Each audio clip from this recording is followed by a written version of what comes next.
Most men think that the answer to their fat loss problems is going to come from a really complicated meal plan that some influencer has sold them. But the truth is, it's usually the simple daily habits that actually make or break the transformation. If you add in these 3 daily non-negotiables and do them every day consistently without fail, I guarantee you, before you know it, you will be in the shape of your life. So let's jump straight into it. So I like to chalk my daily habits, the things that I deliver inside my program in the Life Lift Repeat project, down to 3 very basic things. Now, obviously there's more to it than just the 3 that we're going to talk about today. But if you can nail these 3, these are the basics. These will serve as the foundations to everything you do when it comes to getting in shape and staying in shape for life. So the 3 of them, they're very simple habits, and they're going to either make or they're going to break your transformation completely. So number 1, and this is a very important one that a lot of guys skip over, is water. You can't skip your water, okay? And I'm going to go into it a little bit more in detail today as well. Number 2 is steps or your activity. Sounds like I'm kind of preaching the obvious right now, but you would be very, very surprised the amount of guys who overlook this stuff or don't do this stuff and then complain that they're not seeing the results, even though they know damn well that this is the stuff they need to do. And then number 3, probably the most important one of all, is protein. You need to be nailing your protein on a day-to-day basis. So let's dive into them. Let's break each one individually down so we can give you some tips, tricks, and action points to put them into place right now. So when it comes to water, this sounds pretty woo-woo and obvious stuff, but you should be targeting 2 to 3 liters of water a day. Most guys go through the day without even drinking water. They might have a cup of tea in the morning or a cup of coffee, and then they get home in the evening. They might chug down a Coke Zero or something like that with their dinner, or a full sugar Coke, even worse. And they don't ever pay any sort of dividends or any sort of thoughts to the amount of water that they're putting into their system. So 2 to 3 liters of water is a minimum, and you should be consuming this every single day. If you're hitting the 2 to 3 liters of water a day, then you're going to be hydrated. Okay, and obviously to be hydrated is the result that you get from drinking loads and loads of water, obviously. So what will happen is you will find that if you're hydrated, you're going to drive your energy. You're going to have more energy throughout the day. You're not going to feel as sluggish. You're not going to feel as weak. You're not going to feel as shitty. It's going to help with your digestion. So you're not going to feel as shitty after you eat food. It's going to digest a bit faster. You're going to be able to consume a little bit more food as a result of it, and it's going to digest easier. So you won't be sat in the toilet stuck with fucking constipation all day if you're drinking more water either. And it's also going to aid with the thing that everyone really wants to do at the moment, which is fat loss. Okay, so we all want to lose fat. That's the goal. Now, I'm not saying if you never drank water, you wouldn't lose fat. That's not technically true. But if you are drinking water on a regular basis, then it's going to help with all of this stuff. And you are going to find it a bit easier to drop body fat at the same time. So there is some different things that I want to go into in terms of signs of dehydration and signs if you're hydrated. All right, so if you're dehydrated, you will notice a couple of different things, and you've probably noticed this stuff before. If you take a piss, it's going to be really bright yellow. If you feel lethargic throughout the day, you kind of struggle to keep your eyes open in the evening, likelihood is you just don't have enough water in your system. If you're really well hydrated, if you take a piss, you're going to notice that it's going to be almost clear. If not clear, then, not massively discolored. You're going to have more energy. You're not going to feel as thirsty all the time either. So this is just some of the most common things that you will see when it comes to water and your water intake. So if you're drinking 2 to 3 liters of water a day, at first, yes, it's going to feel like you're pissing a little bit more throughout the day. It's going to feel like you need to go toilet a little bit more. But once you get into the cadence and of drinking water on a regular basis, your body starts to level out a little bit, and you'll be able to consume less water, same amount of water, without pissing out as much. So there's a myth that goes around, and this is one that's quite common. If you drink more water, you're going to lose fat faster. That is technically not true, but hydration does help everything else run smoothly. It does help with your digestive system. It does help all of that sort of stuff. Yes, it aids in fat loss, but like just drinking 7 or 8 liters of water a day does not guarantee that you're going to drop loads and loads of weight. And now there's another topic that I could potentially go into, and I don't want to completely go off track here, but then there's a topic of water weight as well. So if your sole focus, I've done other videos in the past, but if your sole focus is purely just on the scale weight that you see, then water can have an impact on that too. So just be very, very careful when it comes to that. Don't think just because you drank less water, your weighing scales weight is down, that you're making massive progress. It does not necessarily coincide with that. I've done videos in the past where I'll step on a scales to see what my body weight is. And then I'll drink a liter of water just straight down. It's really hard to do. Just drink a liter of water straight down. And then I'll jump back on the scales. And usually what happens is I go up half a kg just in that time, just from drinking the water. So the only way that your scale weight doesn't change is like your body has to piss out the water first of all. So don't fall into that common misconception of, if I drink more water, I'm going to lose more weight. You will piss out a certain amount of like toxins in your body, but it will get to a point where you're not able to piss out any of the rest of it. I don't know if it's to piss out a lot there. The second most important step or habit that you can have on a day-to-day basis is your steps or your activity. Now, this is one that I feel this has become a problem nowadays, because it's kind of hard to know where to draw the line. It's kind of hard to know kind of like what classifies as which or where, and people get caught up in a misconception of it. So the target for steps, I would recommend to do 8 to 10,000 steps per day for any of my clients who comes into the program and wants to get started and wants to start losing body fat. Now, the nuance with this is, if you're averaging 2,000 or 3,000 steps a day, to all of a sudden listen to this video and then just go out and try and increase from 2,000 steps a day up to 10,000 steps a day, that's going to be very fucking hard for you to do. That's a massive commitment. You need to be really fucking intentional to do that. And what's going to happen is you're going to end up overdoing it with your steps. You're going to get to 8,000 steps, 10,000 steps a day, and you're going to start thinking to yourself, well, what's the fucking point on doing this? Especially if you don't see the results immediately, which you probably won't straight away. So what I usually recommend people do is, yes, your target should be 8 to 10K, but you're tapering up to that. You're not going to start off at 8 or 10,000 steps if you're only doing 2,000 or 3,000 at the moment a day. So if you're doing 2,000 or 3,000 a day at the moment, aim to get 4,000 a day. Instead of getting 50,000 across the space of the week, aim to get 55,000 across the space of the week. And you build it up slowly so it doesn't feel like it's a massive drain or a massive stress in your everyday life. It just becomes part of your lifestyle then. And that's the goal that you're working towards with your steps. Because that's where the nuance is. And a lot of people get caught up in, oh, I work a job, I'm on my feet all the time, so there you go, I've got my 8 to 10,000 steps done. It doesn't necessarily mean that that's enough either. You know, your steps and activity is a baseline of that.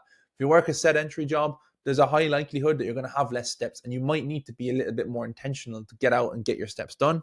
Whereas if you work a manual labor job, for instance, then more than likely you're going to have all your steps done in the day, and you won't have to be as intentional. You won't have to schedule the walks in the evening to get your 8 or 10,000 steps. Everyone's different in the starting blocks and their baseline. The next one is NEAT. When it comes to steps and activity, your non-exercise activity thermogenesis is what NEAT stands for, or basically the stuff that you do that is outside of exercise. This is the thing that's going to silently drive your fat loss. And this is the thing that people look past sometimes.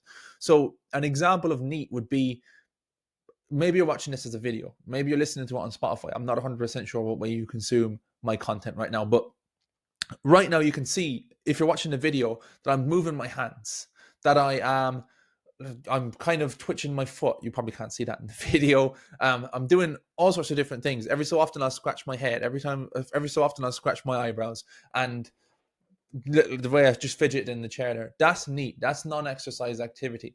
And funnily enough, the less calories you're on, the more that you drop your calories, as this ties into, you know, when you restrict your calories, you go down to 1,200 calories because you had a bad weekend, you need to eat less because of that to lose weight, and that doesn't work. Your NEAT actually naturally drops the less calories you're on, the less energy that you have. So when you're in a surplus, when you're trying to build muscle, you're likely to not put on as much body fat because you will do more NEAT stuff than you even realize. And that's where people get kind of caught up.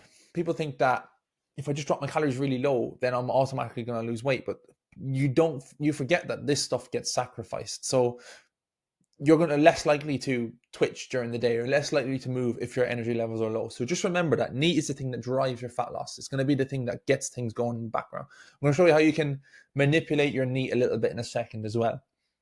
So there's a compounding effect, all right, of 8 to 10,000 steps. That also constitutes towards hundreds and hundreds of calories burned. All right. So if you want to be a little bit less strict. Now, I highly recommend that you nail your diet. That's the most important thing. We want to be a little bit less strict with your diet. The way that I like to teach things, you want to go out at the weekends, you want to have a nice time, you want to go for meals with your partner, you want to do all that stuff, then you need to be hitting your steps, because that's going to compound and allow you that little bit of extra calories that you're allowed in your diet by doing all of that steps, because you burn calories when you're walking, right? Calories in versus calories out is how you lose weight. Nobody's stupid enough to not think that that's how you do it anymore. It's everywhere. But you're literally burning hundreds and hundreds of calories a day if you're doing 8 to 10,000 steps. If you do more, then you burn more weight. And again, let's just get into the other side of it is, if you're just out and you're doing 60,000 steps every day, that's not the right approach either. That doesn't mean you can eat whatever you want, because as you know, you can't out-train a bad diet. All right, but there is obviously nuances in this kind of thing that we're talking about here. So there's also psychological benefits. It clears your stress. It can boost your mood. It can make you have more energy as well. I don't know if you've ever done it before, but I always find when I go out for an hour-long walk, if I don't feel like going for the walk initially, and then I go for the walk, I always have so much more energy when I get back. I have more, my head is clearer. I'm not as stressed, particularly if you leave your phone at home. If you don't bring your phone for a walk with you. I always schedule most of my client catch-up calls or potential calls with potential clients, or anything that requires a huge level of brain bandwidth from me. I always schedule it after a walk, because my brain is always in a clearer position, always in a clearer place. So that could be like a tip or a hack for you. If you're studying or you need to improve your skills on something, go for a walk first and then get straight into it. So strategies to increase your NEAT. So these are ones that you can kind of throw in. These will increase your steps, they'll increase your NEAT across the space of the day. So obviously walking meetings is one of my favorite things. I like to get my clients together every now and again. And what we do is we meet up in an area somewhere in the local town or wherever people can get to. We'll get a coffee, a cappuccino, or whatever people like to drink for coffee, and we'll walk for 5K. And what happens when you do that is you meet up with someone, you get all the benefits of what would happen if you go out on a Saturday night and get really drunk with that person, but you also get the benefits of the steps that come with it. So that's a walking meetup. You can do that with any of your friends. I highly recommend doing it. You probably already are doing it. Another thing that people just often forget about sometimes is you can park further away from anywhere that you're going to increase the amount of steps you need to do to get there. So me and my partner Lorraine, we often have this, call it a tiff for an argument whenever we go shopping. I am of the opinion that there is no need to park at the front door of the shopping center to go in and walk around the shopping center. You might as well just park a little bit further away, whereas she likes to go in, she likes to find a nice space that's somewhere close to the door, and then she likes to go into the shop. Don't do that. Like, just park as far away as you possibly can. Now, obviously, don't be that idiot when there's loads of free spaces, goes all the way to the back of the car park either, but just park a little bit further away. It increases your NEAT naturally. You can offer to help out around the house if you want to do as well. Offer to take the bins out. All this sort of stuff will help you just have a little bit more steps in your day without you even having to think about it. Offer to take the washing out of the washing machine and put it hanging on the line. All of this will get you extra stuff in your NEAT. And then evening walks is just another one. You go out and walk after you finish work, after you finish your workout or whatever, go for a little walk in the evening, obviously where weather permits. And that's steps and activity. It's very, very important. Do not skip on your steps. Get a Fitbit if you can, or Apple Watch, or whatever watch you want to use to track it, to get very, very clear and very, very put it in front of your face to see how many steps you're actually doing on a day-to-day basis. That's the first lever you need to pull in order to drop body fat. And now the big baddie, the number one way to really just start the ball rolling to supercharge your fat loss progress is protein. It is so important. If you're not getting enough protein-rich meals in your diet, you will not lose weight. It's simple as that. You will not be able to build muscle. You will not be able to stay in shape. So this becomes the centerpiece of everything you do with your nutrition. So the target that you're looking for with your protein is anything between 1.6 to 2.2 grams per kg of body fat per day. So if we're going to do a simple, really simple calculation for this, imagine I weighed 100 kg and I was going to eat 1.8 is usually the sweet spot I would start with. 1.8 grams per day per kg of body fat for protein, then I would eat 1.8 multiplied by 100. Please do not come for me if this is the wrong maths. I'm terrible at it. I think it's 180 grams of protein a day. Simple maths. All right, I'm not 100 kg. I'm just using it as a square number. You don't have to go 1.8 either. You can go up to the higher end. It just depends on your goals really, and where you want to go with it and how much muscle you're looking to build. There is a limit. Obviously, I wouldn't go over 2.2 grams because, as we're going to see when I come into the myth section in a minute, there is things that will happen if you eat too much protein. Not bad, not bad in any way, shape, or form, but I'll go into it a little bit now in a second. So protein is king. It is king. It will supercharge everything you're doing right now. But if you're not hitting your protein, again, you're going to struggle. So what is protein for? Just to get nuance, if you don't know, it builds and repairs your muscles, it keeps you full, and it supports fat loss. Okay, the whole goal of protein is to repair and build muscle tissue. That is simply it. So what happens is when you're in the gym, you're in there, you're lifting weights, you break down the muscles that you're in the gym doing. All right, so you don't build muscle when you're in the gym, you build muscle when you recover. So basically all you're doing is just tearing the muscles.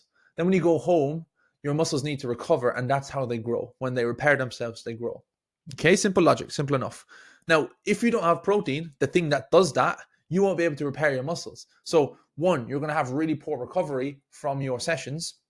2, you're going to find it very hard to progress. And 3, you're not going to build fuck all muscle. If you don't build muscle, your body's not going to have to work as hard. If your body doesn't have to work as hard, then it doesn't have as much body fat, or it doesn't have as much body fat burn. So that's why it supports your fat loss. And it's really satiating as well when it comes to eating protein. So that's going to keep you feeling fuller for longer, which is always the goal. Okay, so easy protein swaps that you can throw in.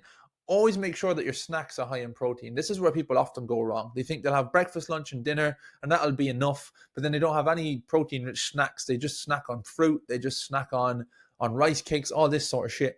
And they forget about putting protein into their snacks. And that's where they miss out on a lot of protein. So if you need to throw in a protein bar into your snacks, do that. If you need to throw in a protein shake throughout the day, do that. Things like throwing on a bit of peanut butter onto your rice cakes, simple little things like that. Throw in some protein into your snacks. I can't stress that enough. All right. And like, how can you hit? You should be looking for 30 to 40 grams of protein per meal. But how can you do that? Well, there's a couple of different ways to do that. First and foremost, every meal needs to have some form of protein in it, as you would probably be aware. So if you're having breakfast, I would usually put protein powder into my porridge in the morning. You could swap it. You could have eggs in the morning. There straight away, you've got protein. And if you need more protein from it, you just put in more of the protein source. It sounds really simple, but it's where a lot of people go wrong. So if I had 20 grams of protein coming from my protein scoop in the morning, and I noticed that there wasn't enough protein in my breakfast, then I'd add in another scoop of protein powder. If I only had 25 grams coming from my 3 eggs that I had in the morning, then I'd add another egg, and that would give me more grams of protein. Simple. You do that across every meal as well. You do that across lunch. If you're having chicken wraps, add more chicken. If you're going for dinner and you're having steak, add another steak. Simple as, all right? Keep it nice and simple with that. Some of the most common myths that I've heard in the past about protein, which I think are just complete and utter bullshit. First and foremost, too much protein damages your kidneys. It doesn't, right? What happens? Yes, if you like excessively take it, obviously your kidneys are the thing that breaks down your protein. But if you have too much protein in your system, you just end up pissing it out. So that's why I always say keep to the upper limit of 2.2. Don't go over that, because any more, you don't need it. Your body's just going to piss it out. Carbs matter more. In the sense, yes and no. Like maybe they do, maybe they don't. The carbs don't repair your muscles. Carbs give you energy to keep moving in the day. So carbs are very important, but they're equally as important as each other. Okay, so don't skip on the protein. It's a very, very important non-negotiable that you need to have in your day. Eating protein will help you stay lean, strong, and in control forever. Okay, and once you have the basics of your protein, you know you're eating with your protein every day, then it becomes very, very easy to maintain that, and it becomes very, very easy to keep it going over a longer period of time. And that is it. That's the 3 basic fundamentals that I use every single day in my life to keep me in shape year round. Okay, and it's become second nature to me now, so I don't necessarily have to think about it as much. I use it with every single one of my clients. This makes up the precision fuel system that we deliver inside the Life Lift Repeat project. And the precision fuel system, just to give you a brief overview, is pretty much made up of the basics of protein, water, and steps.